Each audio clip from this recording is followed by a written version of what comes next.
he reveals himself to Andy at night. He ties him to the bed while the kid is sleeping. So both his legs and arms are tied to the bedposts, which is kind of weird. It's very weird. And he puts a sock in his mouth. Yeah, that's right. There's a sock that I thought looked like a muffin or like a cupcake or something. It kind of does. It's a dainty little and I'm sock. like, what the hell is going on? This is Opening Kill. The following program contains mature content, explicit language, and detailed discussion of on-screen deaths. Spoilers are unavoidable. Listener discretion is advised.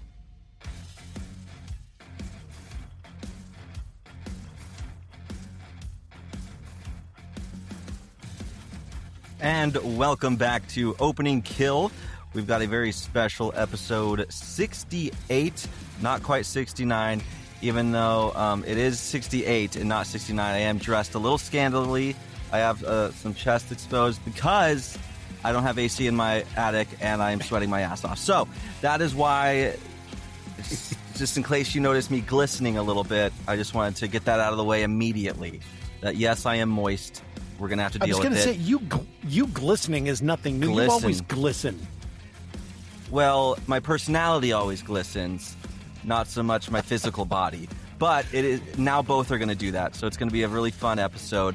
My name's Michael, and my co-host, Brian, as always. How we feeling? Pretty good.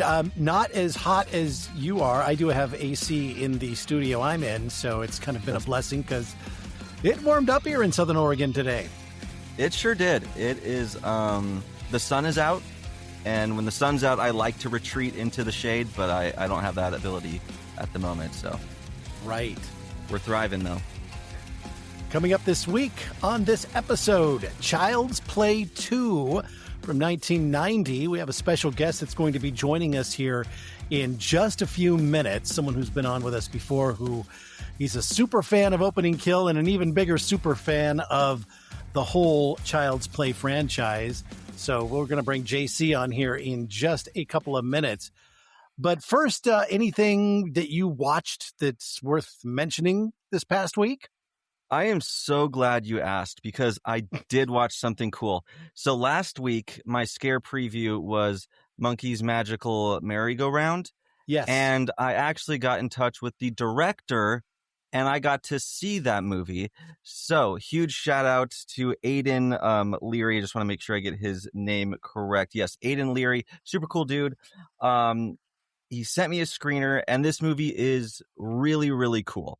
It is a fever dream. It revolves around this child show host. It's like an episode of Mr. Rogers, and you're watching the episode, but things unravel pretty quickly.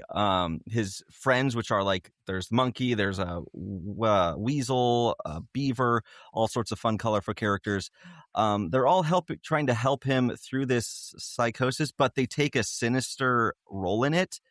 So it kind of turns that whole little children's show narrative on its head. And it made me feel very nostalgic, specifically for this show I used to watch. I grew up in a very Christian household, and there was a monkey puppet show called Banana Pudding, and it was giving me flashbacks to Banana Pudding. This one is a lot more demented, though. An incredible performance. I do want to get his name right because he is incredible in this role. Michael Giallo, I believe. Giallo. Hope I say that right. He plays this children's show host expertly, like good grief. And he has when he mentally breaks, like you really, really believe it. It's just a downward spiral for this guy. So I cannot recommend this one enough. So when it comes out, definitely keep your eyes peeled and check it out. I believe it hits streaming next month. So not too much longer, or actually this month now. Yeah. Yeah. Yep. Very cool. That sounds like fun. That's great that you got to see the screener. Yeah. I'm pretty pumped. So I actually went back and did a rewatch of something. It's one of my favorites that I haven't actually watched in quite a while, but it is Silver Bullet, the werewolf movie based on the Stephen King book called Cycle of the Werewolf, directed by Dan Attias, stars Gary Busey, Everett McGill, Terry O'Quinn, and Corey Haim. About a small town where all these killings start to plague it, and Marty, who is a paraplegic boy, is convinced that the murders are the doings of a werewolf, and he is absolutely correct. And it's a fun movie. Of course, the book was better, the Stephen King book. It wasn't even like a full novel. It was like a novella, so it was kind of a shorter story. But yeah, pretty fun. I think that's an episode that is worthy of opening kill in the future. But if you haven't seen Silver Bullet, it's fun. I haven't seen it. It's on my watch list, so Really? I need to. Okay. I know. It's one of those random one that's just slipped through the cracks somehow, but it is on my Letterboxd watch list. So I will get to it. It looks fun. I love werewolves, so yeah, I do too. Yeah. Well, we might as well jump right into this week's movie. It is Child's Play 2. And joining us, our good friend JC. JC, welcome to the podcast. Hello, thank you for having me back. Love being back. Love the show. Thank you so much. We had a lot of fun last season when you came on and did the very first Child's Play movie. So, yeah. Hopefully we do the third next, huh? The third one is that's possible because we do take on franchises and typically we go down the line. So we will let you know. No, we're going to skip directly to Seed of Chucky. The Seed. Oh, come on. Skip everything in between. Yeah. Well, just the facts. This was directed by John Lafia, written by Don Mancini, released November 9th, 1990. It's about 84 minutes long with an R rating. Filmed in Chicago, Long Beach, South Pasadena, and L.A. Stars Alex Vincent, Jenny Agutter, Garrett Graham, Christine Elise, and Grace Zabriskie. And, of course, we have to mention Brad, too, as the voice of Chucky in this, a legend in his own right. And I do want to mention Beth Grant, who plays the school teacher. She's literally appeared in more than 250 projects, movies and TV. What I know her, what pops to mind for me is she played Dwight Schrute's babysitter in 2 episodes of The Office. She babysat him as a kid, and she comes back as an adult in a couple of episodes, but she plays the cranky teacher in this movie. They made it for $13 million, made $35.7 million. Tagline, "Sorry, Jack, Chucky's back." And it did win a single award. So it won at the Academy of Science Fiction, Fantasy, and Horror Films. It won the Saturn Award for Best DVD Blu-ray Collection for Chucky the Complete Collection. So not a cinematic, it's more of a hardware type of an award, but still pretty cool. That's not bad. I really, really like this one. It's I might like it more than the original. Like, this one is so much fun. It's because the original, it's more of like a is he real kind of a thing. Like, they kind of play that up a little bit more. And in this one, you just get straight to the Chucky action. So I appreciate that about this entry. It's difficult to top, the original with the sequel. Usually the sequels aren't as good. I think there are a few exceptions. I think Lethal Weapon, that series of movies, I thought the second one was better than the original one, but I tend to agree with you on this one. I think this one was better. I think they found their footing in this one a little bit better. Yeah. It walked that line where Chucky he did start his little wisecracking a little bit, but it wasn't as extreme as it gets down the line. He was still scary, but with that little bit of a comedic edge to him as well. But everything, it felt like it was just perfect in this entry. Like, it didn't go too far in either direction. Right. What do you think about it, JC? Hey, I will have to agree. I think this might be the best of the original. I'm a big fan of not the Cult of Chucky, but the Curse of Chucky. Is that the newer one that they did? That one might be my favorite if we're gonna take all the Chuckies into play here. But I do think this is a better sequel than the original, just by a slight margin. And I think it's just they got the puppeteering down a little bit better. Just some of the more technical aspects of this. I really enjoyed that, and I think they killed it.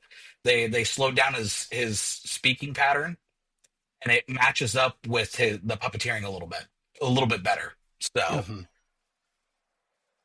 Yeah, they had Brad Dourif record ahead of time so that they could then match the puppet to his voice. yes. In the original, like, he recorded after. So yeah, that was it. Everything just feels like it clicked, especially with the animatronic. Right. Mhm.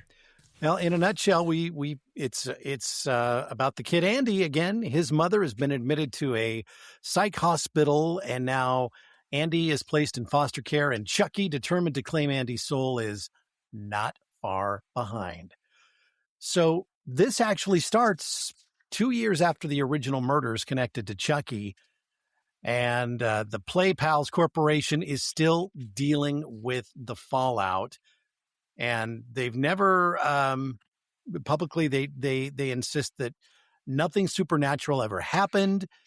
And so to prove their good guy dolls are safe, executives order Chucky's burned remains recovered and rebuilt at the Play Pals factory. But yeah, something bad happens right out of the bat here. Right. And this is so corporate America. Like, this is such a corporate America solution. It's just everything's fine. There's not a single issue with our good guy dolls, and we're going to continue making them and just go along as if nothing really, happened. Right. Mhm. So the moment they reconnect the doll's internal system, something goes horribly wrong. Surge of electricity tears through the assembly line, and we get this. The opening kill. So one of the workers basically gets electrocuted to death, and he goes flying through a glass, a big glass window. I give this a butcher knife. This was a fun kill.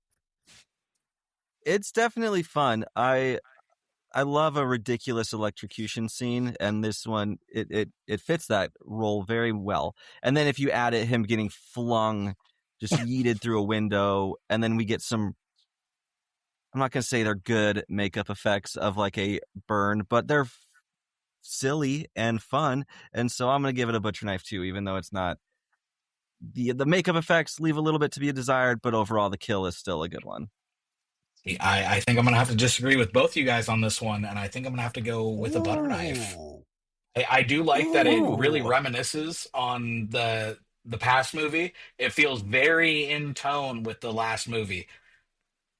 But I like you were saying with the special effects, I feel like it was just like they just like sprayed some ketchup on the guy and he was just laying there and his eyes were all open. As it was just a little too goofy for me. It's definitely not the worst kill in this movie, but I don't think it's the best kill by a long shot.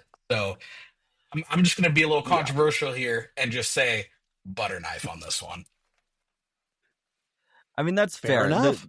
The makeup effects, like he looks like me, where I'm just, because I'm sweaty. It's like that's kind of what he looks like, just like a little bit of a red face. But yeah, no, I mean, I think that's fair. I just enjoyed the goofiness of the electricity. It was close. Um, It was close. Yeah. Yeah.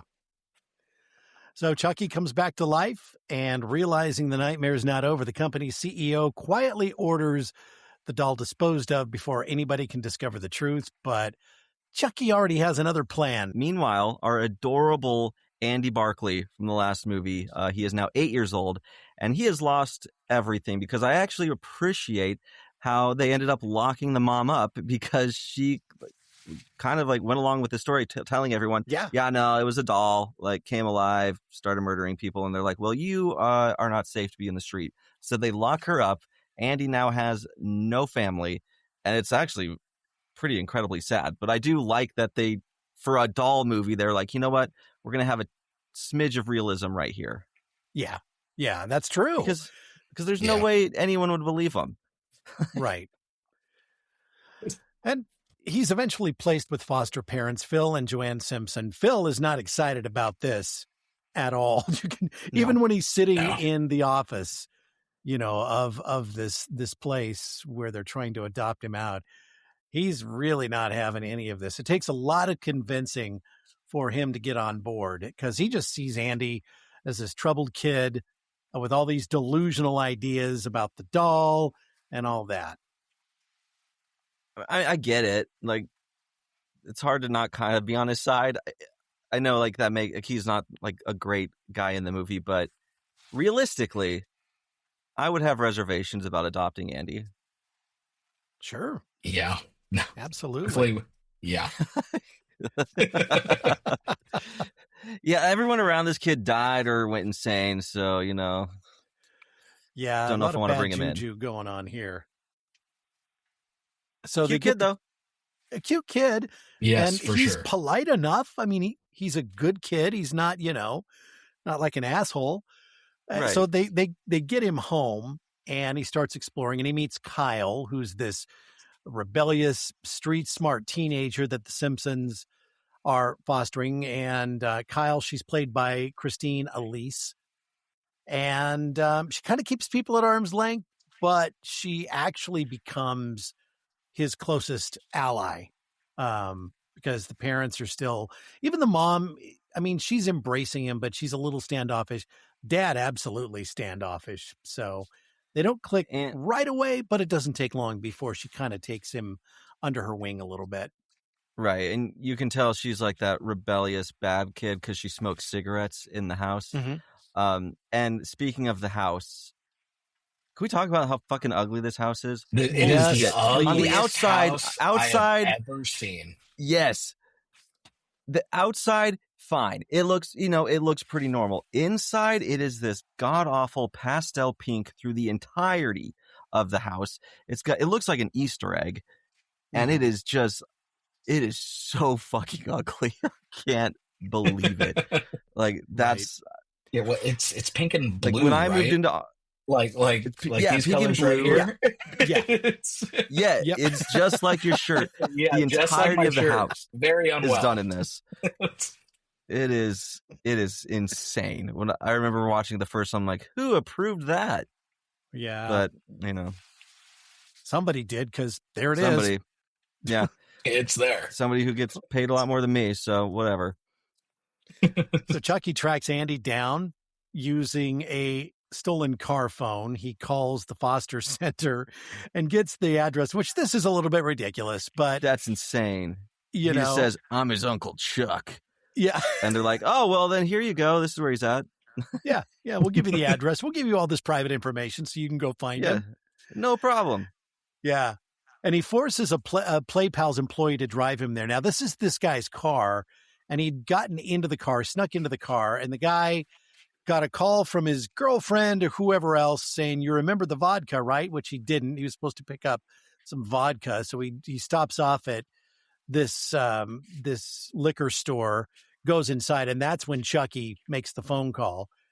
And this is so 1990 because the liquor store does not accept credit cards whatsoever. It's cash only. Well, the guy doesn't carry cash. So now he's pissed off because he doesn't have any cash. So he, the guy, the store employee takes the bottle back. It's in a bag already, takes it back, and he walks back out to his car. The other thing that makes it so 1990s is just the phone in the car. Like that, that whole part. Yeah. Like that's so, late 80s, early 90s coded. It's insane. Absolutely. And my favorite thing about this scene is when so Chucky takes him hostage. And the guy is pretty nonchalant about it all. Chucky's got a gun to his head. He's being like, "You're gonna drive me." He's just like, "Oh, okay, okay, yeah, right, that's fine." I'd be freaking out. One, because there's a gun to my head, and then two, because a doll is doing it. Right. But he's so calm about it. You can see that. So calm about it. Yeah, you can see why he's an executive. He's calm, cool, collect. Doesn't crack under pressure. Nope, not at all. No, not at all. Not even a bit.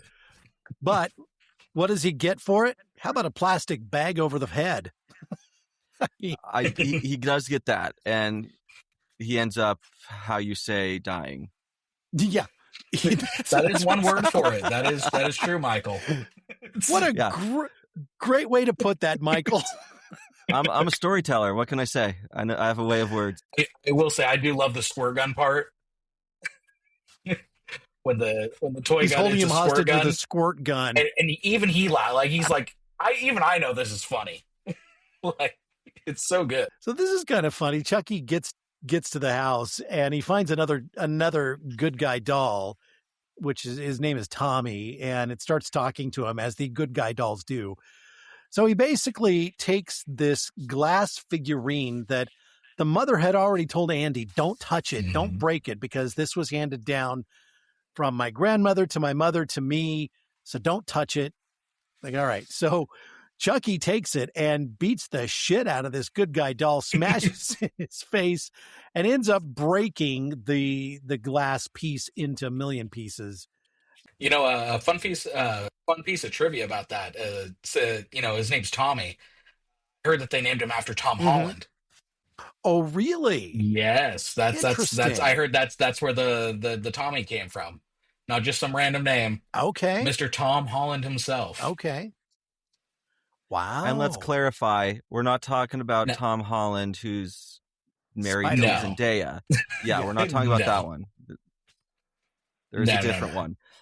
No, the actor / director, creator of my favorite horror film, Fright Night, Tom Holland. Yes. Yeah, Right. absolutely. I do find What? it interesting that this like priceless heirloom is kept at like child height in their home, especially Unless since they their get foster leveled. parents. Yeah. Yeah, I'm like, because like he just the kid just walks right up to it. I'm like, Yeah. that should be higher, but Oh, you would think. And behind something, You would in a definitely cabinet, think. maybe anything. right, yeah, it's the '90s. There's glass cabinets. Oh, they love those wooden glass cabinets. Come on. Oh yeah, Well, Andy and Kyle start to bond, and Chucky's just waiting for the right moment to strike. So he reveals himself to Andy at night. He ties him to the bed while the kid is sleeping. So both his legs and arms are tied to the bedpost, which is kind of weird. it's And- very weird. And he puts a sock in his Mhm. mouth. Yeah, oh, that's right. There's a sock that I thought looked like a muffin or like a cupcake or something. It kind of does. It's a It dainty did, little and I'm like, sock. what the hell is going on, right? But so Yeah. yeah. And then troubled teen kind of interrupts it, and she starts to untie him. And then when she gets like one arm free, I love that the first thing he does is fucking like sock Chucky off of him. But Yeah. then the foster parents walk in, and I would be way more concerned about what's going on than they seem to be. They're Yep. kind of Yeah. just like, For sure. oh, like, that's like, I'd be like, oh, Also, why, okay. why did she climb through his Lots window? of questions. Right. There. That Well, is. but Yeah, you know, because that's she, how- at I this didn't even point, she think should about know that. her window. That is weird as fuck. For being there a month. Yeah. Yeah. Yeah, that's how she gets Especially- into the bedroom, and she interrupts everything because she's been out when she's not supposed to be, and she sneaks back in Mhm. through his window, which I found kind of weird too. Yeah. For sure. I didn't even think about that until right now. I'm like, yeah, you're right. She does go through his window. That's weird. Right. But yeah, you know, Michael, you talk about the parents walking in and all they see is this little boy tied up with this teenage girl standing over him. I mean, Mm. this looks just not great. This looks like we're calling the social worker right now. Yes. And you're going Yeah. to jail.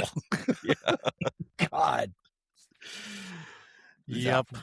So anyway, Chucky. Of course, pretends to Andy be in- ruins it by saying it was the doll, though. Oh, here we go. Yeah. Yeah. And this is Yeah. what. So now shit's gonna Yep. get bad because they're like, fuck this again. Like he's Yep. seeing the doll. Like, ugh. And Chucky pretends to be an ordinary doll again. Of course, nobody believes Andy's warnings, and Would you? they blame everything on Kyle and Andy. So they're both in trouble.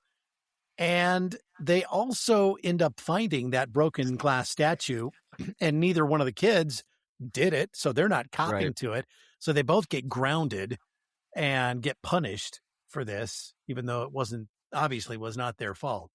But yeah. Can you imagine being Andy and getting tied up, had a sock in your mouth, like the foster parents walk in on that, and you get grounded? Yeah. That sucks. Ouch. Yeah. Right. I will say in this movie though, Andy is so much he has so much more, like he stands up for himself. So much more in this movie. Like he's got a little Right, attitude too, yeah. and I kind of love it. Like he's so tired of this fucking doll because he keeps seeing it. Like they have that Tommy doll. First of all, how do you not take that out of the house? Like, you know, this kid is completely traumatized by this good guy doll, and you're just like, Oh, it's fine. You just, I won't make sure we don't have a good guy. Like, how do you not know you have a good guy doll in the house at that point? It's like the one thing this Exactly. kid can't have in the house, and you're like, oops, I forgot. My bad. It's ridiculous. I'm so sorry, Forgot about honey. Tommy. Yeah. Yeah. Jeez. Yeah. Yeah. Yeah, they need Phil- to do more, like, better screening for foster parents in this Well, town. that's what I'm Yeah. thinking too. I mean, when I saw that scene was kind of like, what the hell? Come on. You should know The one better, thing. but The whatever. one thing. So foster father Phil, who isn't a big fan of this whole situation anyway, takes Chucky and tosses him down the basement steps, thinking, all right, he's done. That's it. And there will be no more doll problems. Except Chucky's bleeding from his nose. Yeah. And realizes that the longer he remains trapped in the doll body, the more human he becomes. So his time is running out. So he's got to do something here pretty quick. Well, the next day, Chucky secretly follows Andy to school, and nothing good can come from this.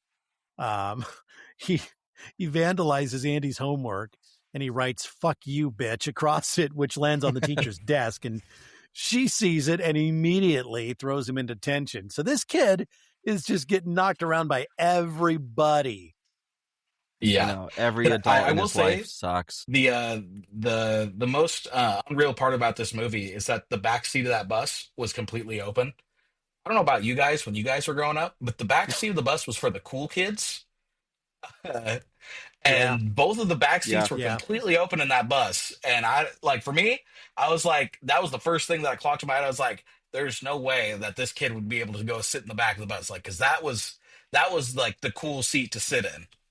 But Right. Yeah, that was That's where just me. the high schoolers on our bus sat in the back. yes. And when I rode the bus, I was in elementary school, and so I was not allowed back there. The queen of the bus, her name was Exactly. Courtney. She smoked cigarettes as well. She was very cool.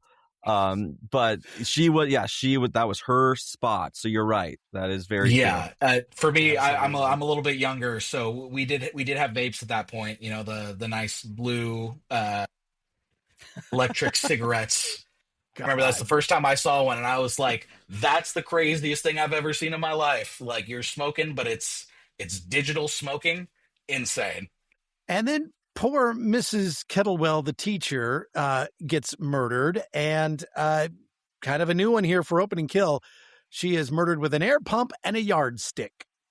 That is right. She gets the air pump straight to the chest cavity, followed by a brutal beating with the yardstick. But before the beating, we do get this sick-ass shot of animatronic Chucky walking out of the closet, a shot that was so difficult, it put them very behind schedule, and they ended up having to cut a key character moment for both the foster parents, and their actor and actress was not happy about that.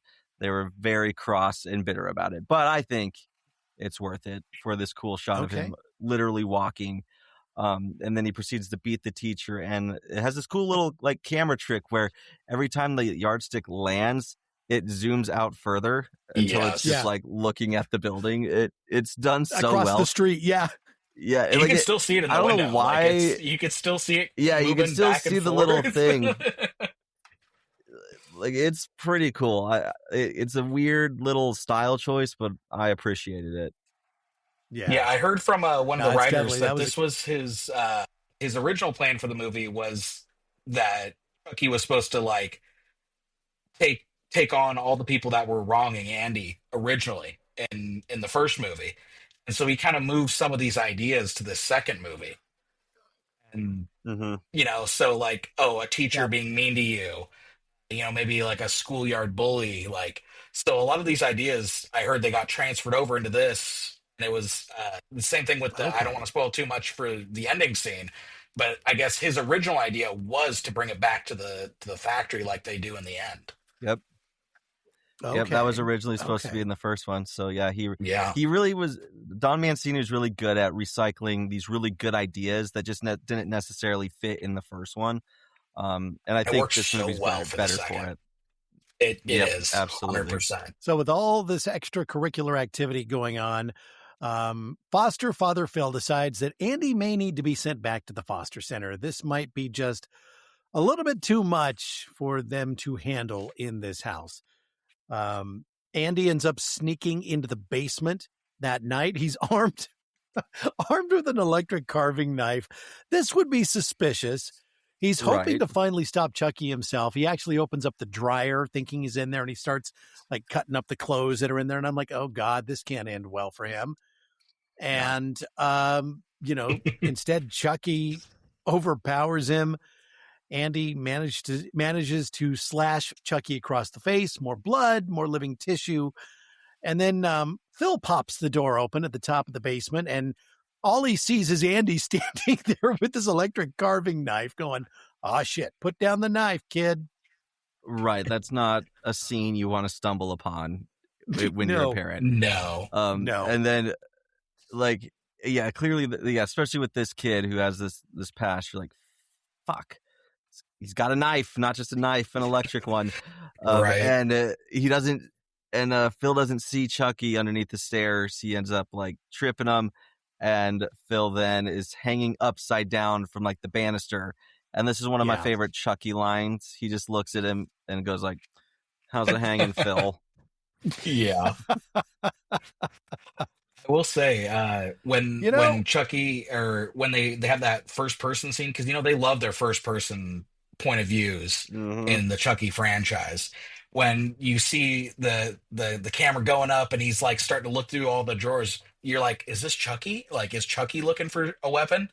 And then you see the hand come out and you're like, wait, no, that's Andy. And then they give you like the little reversal and you're like, oh, they gave you a little switch around there, and it's actually Andy looking through, and you get Andy's point of view. Right. I thought that was really clever. Yeah, that was fun. They gave us the old switcheroo. Love it. Yes, yeah. Then he drops him, and he breaks his neck and dies. Kill number 4. Poor Phil, but not really, because he was never on board with this anyway. So he was kind of an a-hole. Hey, now he doesn't have to deal with Andy, so no, he doesn't. He wants. It definitely does not. Now, the foster mother, Joanne, she refuses to believe Andy's story about the doll, and she's blaming him for Phil's death. And so she sends him back to the foster center. Now Chucky has free reign of the house, and Joanne ends up becoming his next victim.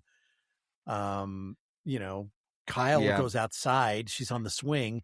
And she keeps dragging her feet on the ground as the swing, goes back and forth. And she sees the shoe of the doll Tommy and gets off the swing, pulls him out. And it's this doll that's had his face bashed in and everything else. And now it clicks with her that, oh, yeah, Andy was telling the truth. There's something really weird going on here. Yeah, well, Joanne's dead because he slit her throat and everything and tied her hands behind her back in the chair, just like, he did the driver earlier before he killed him with the plastic bag. And so Kyle runs into the room, sees her, and it's like, uh-oh, here we go. And Chucky's waiting for her. He sure is. And then he ends up getting her at knife point and then forces Kyle to drive him to the foster center so he can finish what he started with Andy. And I do have to say, I do feel for Chucky because it's got to be frustrating to always have to hunt people down to drive you around. Unlike Leprechaun that we did earlier, where the little leprechaun got into one of those toy cars and is screaming down the highway. Chucky doesn't have that at his disposal. Right. Like, I want to see Chucky in a wheelchair going 75 down the highway like Leprechaun. Yeah. Chucky forces Kyle to drive him to the foster center so he can finish what he started. And Grace Poole, who's the manager for the place, she gets stabbed in the chest, and that's kill number 6. And then Chucky abducts Andy. Right. And I can't say I'm too sad about Grace Poole dying because she did just, kind of dox Andy to Chucky in the first place. So. Right. It's so fair. So fair. Yeah. You get to die. That's fair is fair. And Chucky set off the fire alarm in the building. And so now all the police and the fire department, they're all showing up. The kids are being evacuated. There's all kinds of chaos going on in the street. Yeah, Chucky forces Andy into the back of this newspaper It's actually the Chicago Sun-Times, so that's a real newspaper. It is. And so they're in the back of this newspaper van, and this guy is fucking hauling ass. Like, he is driving yes, fast. And Kyle is in pursuit of them. Yeah, she's keeping up, and it's pretty impressive because it's basically driving like it's the Fast and the Furious. But Chucky then starts to do he completes the voodoo ritual, actually. Like, we're used to him always getting interrupted with it, but he's able to actually finish it, but nothing happens. Yeah, because by this time they are back at the Play Pals factory. Mm-hmm. So, yeah, that's where this takes place. And you see the storm clouds coming over the building and everything else, but you're right. Then they just go away, and he's sitting there going, "Ah, shit, it's too late." Because he's been in the doll body too long, and he's permanently trapped. I was always curious about that. Was from the original movie to now, or did it reset like his time period where he can transfer his soul? Because then every time he does die, would it also reset his clock for being able to transfer? They don't really touch on it, because that was 2 years you said that from the first to the second movie. Right. I feel like that would be more than enough time for it to be like, oh, you're done, you're cut off, you can't do it. You should have had no shot at it in general, in my eyes, if that's how it works. Technically, though, he was dead and deactivated and didn't come back to life until the beginning of this movie when the electricity went through him. So that's the other thing. So does that play into it? See, yeah, there's a lot of questions here that they don't really answer. I don't think they ever do. I don't think they do, and I think they're kind of just like just go with it. Right. I'm always going with it. Yeah, I think with this franchise, it's very much don't think about it too much, because it will unravel. Yeah. Well, yeah, absolutely. And so Chucky, for the first time, panics and he snaps. And so what follows is one of the most iconic finales in horror sequel history. Andy and Kyle are racing through this massive toy factory, and Chucky is hunting them through conveyor belts, machinery, and assembly lines, and his body gets mangled. I mean, all the things that happen to him are pretty cool. There's the whole set, first off, is so cool inside this factory, and they did build it. Yes. They built it from scratch. It is a set, and it is elaborate. It's beautiful. One of my favorite things is they have this maze, just with walls of Chucky dolls just everywhere. And one of my favorite scenes, it's so fucking small, but it makes me laugh so hard every time. A couple boxes fall on Chucky, and he looks up and goes oh shit. But the force that they hit him with is so funny. I think there's bricks in the boxes, because he gets clobbered by them. Well, it's funny because I don't know if you guys remember the first episode we did, but there's a lot of Shining references. With him busted through the door with his knife. If you watch that scene back where they're going through that maze of boxes, that's just the hedge maze from Shining. Yeah. It is so similar. So you could tell that this movie is just so inspired by The Shining. It's fantastic. It is. It's so cool. It just, the maze, with that throwback to the Shining. Everything about this factory scene is chef's kiss, but the box is falling on him. I don't know what it is about it. It literally makes me howl with laughter every time I see it. One of the cool things that happens, his hand gets crushed in this gate, and in order to get it out, he's forced to rip it off his arm and replace it with a knife, he just jabs into where the arm socket is, and which was painful to watch. Now he's normal hand on the left side, and his right hand is now this knife. Yeah, it's like that James Franco movie meets Evil Dead. Yeah.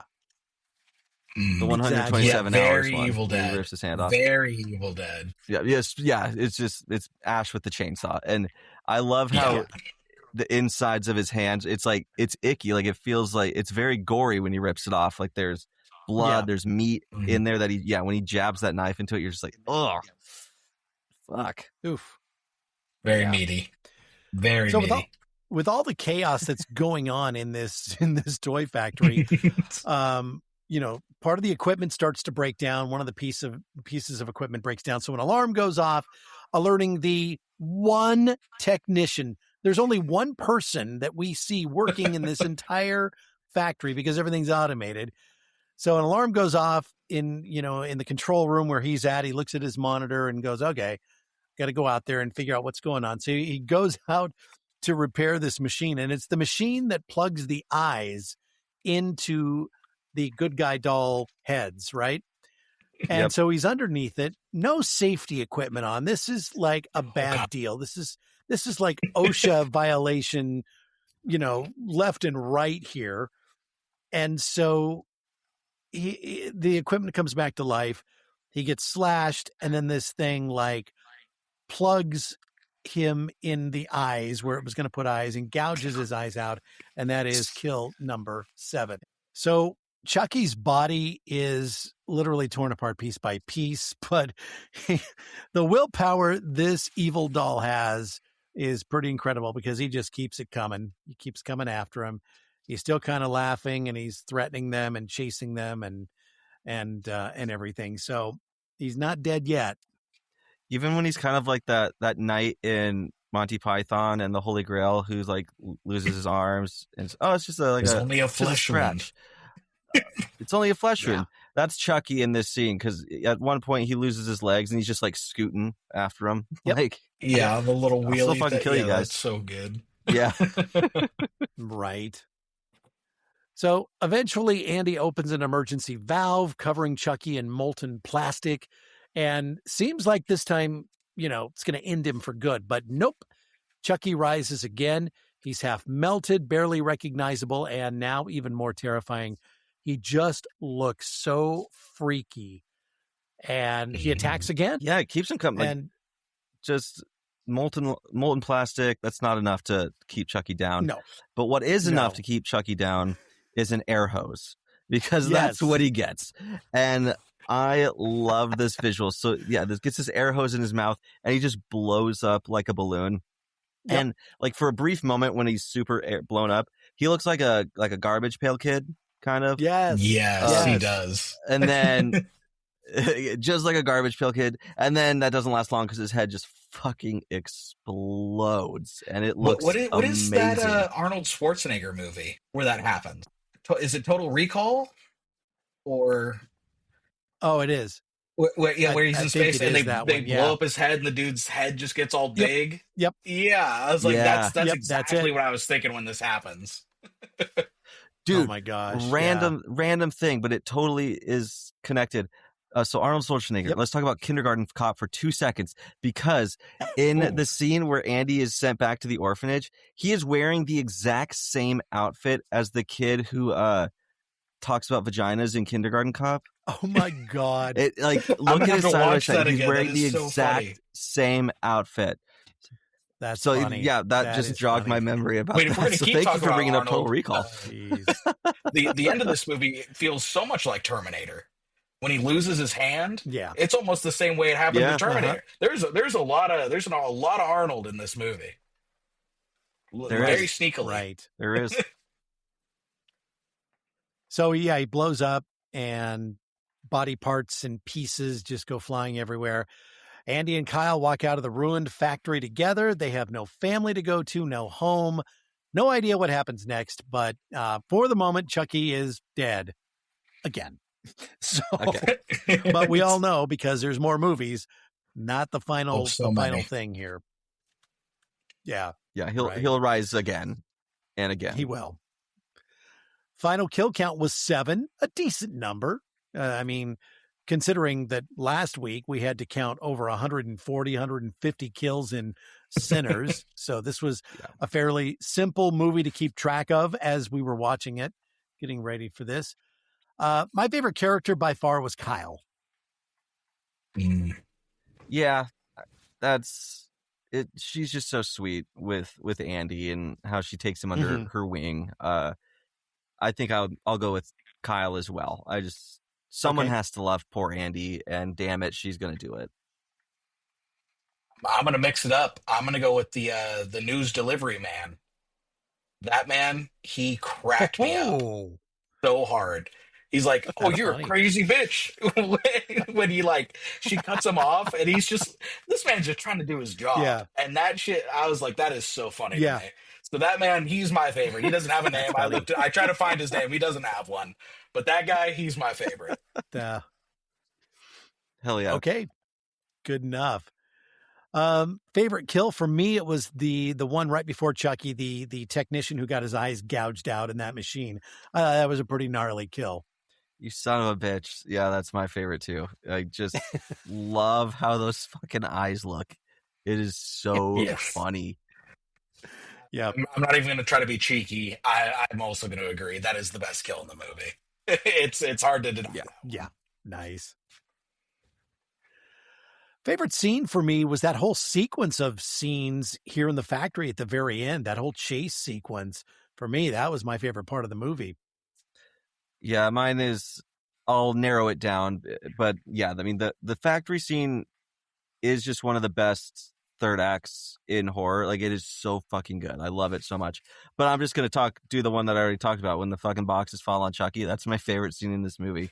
Like, there's no reason for them to hit them as hard as he did. And That was good. yeah, Yeah, That's I'm good, also yeah. going to have to agree again with that third act. I'll say when he has to rip his own hand off, just because that it was so visceral. I remember that from when I was a kid.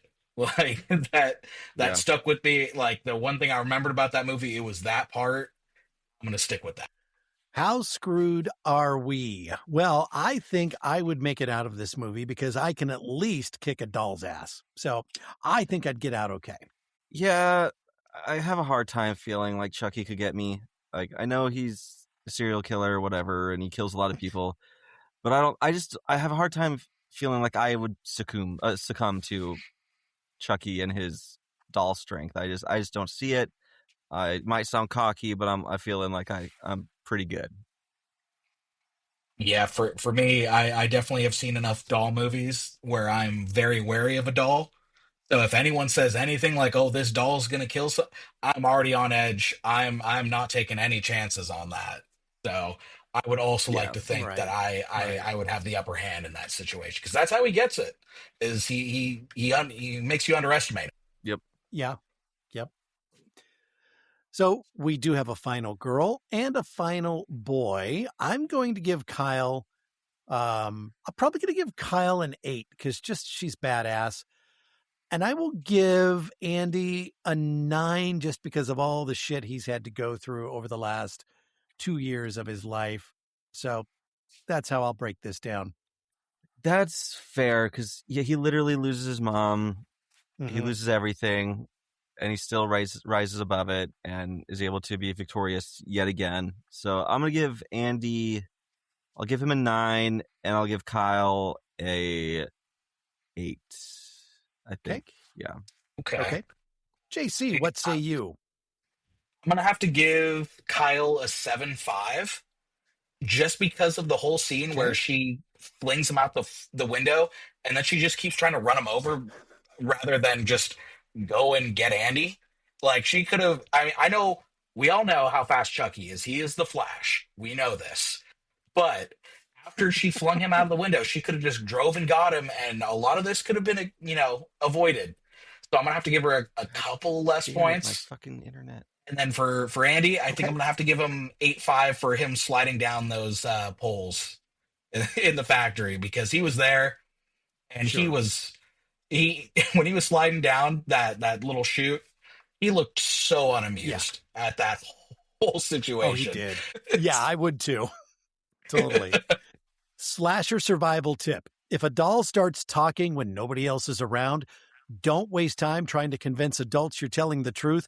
At that point, grab a baseball bat, gasoline, and maybe a priest, because your childhood is officially over. I like the priest part. Yeah, the priest part You is never know. You never know. Yes. Yeah. Scare preview coming up here in a moment. First of all, shout out to Courtney from Jaunty Hunts. And by the way, before we talk about her some more here, on the day we are recording this, happy birthday, Courtney. I hope you had a great day today. Ooh, So I didn't know that. Oh. Happy birthday. Happy birthday, Courtney. So if you are not familiar with Courtney's podcast, John T. Haunts, you need to check this out.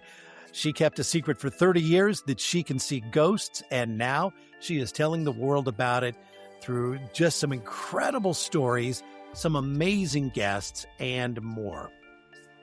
That's right. If you love ghosts, ghouls, everything that goes bump in the night, John T. Haunts has something for you. And she has moved to the West Coast. So now she's going to have some West Coast haunting stuff to talk about as well. So lots of cool stuff. Season 3 just started. She just dropped the first episode. So tune in everywhere you get your favorite podcasts. The Scare Preview. All right, movies that are coming out here very soon. Now, this one has no official title, no official cast, no official plot summary, but it's been in the news for a very good reason. This is the Blair Witch Project reboot. This is a Blumhouse production, and it's going to be directed by Dylan Clark, who's done a ton of short films, but no feature-length films yet. He's also writing the screenplay alongside Chris Thomas Devlin, who was a writer on Cobweb, and also 2022's Texas Chainsaw Massacre. Again, not a lot being revealed yet. The project is actively heading to the Cannes market to secure sales, with filming likely to begin in the fall. Also of note, original Blair Witch stars Joshua Leonard and Michael C. Williams, who have been frustrated for years because of their lack of involvement in previous reincarnations of the other films in this franchise, have signed on as executive producers. No word on whether Heather Donahue, who now goes by Ray Hance, is involved. I would say she's probably not, since she pretty much walked away from Hollywood years and years and years ago and never reconciled with the studio like, the two guys just recently did. And I know, Michael, when we did the original Blair Witch in season 1, we talked about all of her past trauma on the original film. And so I can't imagine she would want anything to do with this reboot. But anyway, not much else to go on. No release date certainly yet or anything else. But, I love the original. The other ones were okay. The second one that came out, Book of Shadows, was terrible.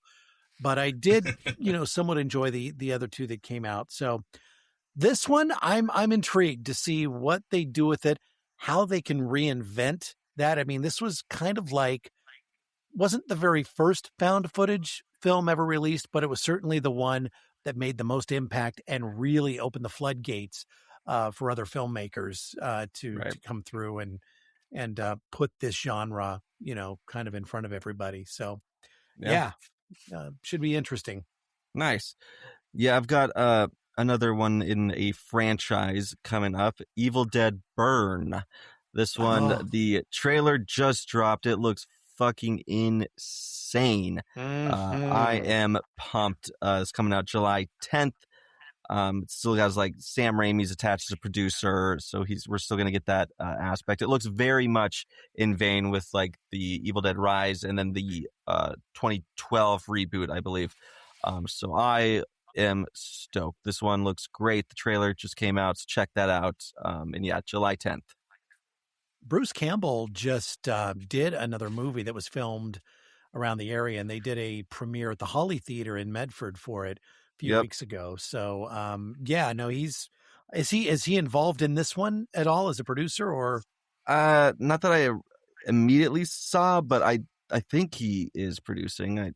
I'm sure he's got his I'd be hand surprised if he's not involved in some way. Yeah, for sure. JC, anything exciting for you on the horizon as far as new movies? Is there a new Chucky movie coming out? That's the only movies I watch. I only watch Child's Play. Yes. Oh, no, I don't think there is. No, there is actually. They announced that there's going to be a new movie. Oh. Is it the Mark Hamill one? Really? Are they No. Continuing that? No. Don Mancini it's involved with it. It's like a true yeah. It's following because this TV series got canceled, so it's following up The after TV that, series I was believe. fantastic. I really was It was enjoying good. that. Yeah, I feel like it was the perfect Yeah. mix of camp and horror. Like Yep. it definitely gave you a good blend. So if that's coming out, that's what I'm looking forward to. Perfect. Well, that wraps up this episode of Opening Kill. JC, thank you for coming Thank back you to the so podcast much. and sitting in with us. Yes, Yeah, thank of you. Of course, anytime. anytime. I'm always here for you. Perfect. Favorite podcast. So That's right. we appreciate that. And your check's in the mail. Thank you. Oh, I'll be waiting for it. Don't wait too long. Yeah, right. Don't wait too long. So, Michael, coming up next week, we have a very special episode. There is a new indie film coming out, and we're not going to tell you what it is right now. We want you to tune into us next week because we have the film's director that will be sitting in with us, along with two of the stars of the film that will be joining him on next week's episode of Opening Kill. It is going to be an absolute riot. Hell yeah. I'm very excited about this one. Yeah, me too. So if you haven't already, subscribe to us, follow us on Instagram and Facebook, and tell all your friends about us too. Yeah, share us with your horror lover in your life. Check us out on YouTube. We have our video version on there, of course, and the audio as well. Subscribe anywhere you get podcasts, and shoot us an email if you want to recommend a movie for next season, or if you just have a comment or concern, hit us up, openingkillpod@gmail.com.